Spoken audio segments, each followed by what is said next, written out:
कर ऐड अगर करना चाहें आप लोग तो कर सकते हैं जी। अभी मैं ये रखूँगा इसको तकरीबन 4 से 5 मिनट तक ऐसे, ताकि ये गल जाए आलू और ये जी। बिस्मिल्लाहिर्रहमानिर्रहीम। ये तैयार हो चुका है आलू गोश्त। ये देखें घी भी इसका ऊपर आ गया, आलू भी माशाल्लाह गल चुके हैं और ये कौरमा भी इसका तैयार हो गया माशाल्लाह। बड़ी अच्छी खुशबू है इसकी। अभी मैं इसको उतारूँगा।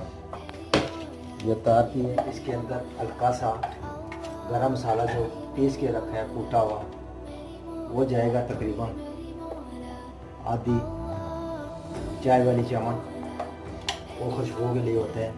ये धनिया है सब्ज़, ये थोड़ा सा इसके अंदर ऐड कर दें जी। ये तैयार है माशाल्लाह जी, बहुत ही ज़बरदस्त, बहुत ही आला। चैनल को सब्सक्राइब कीजिए।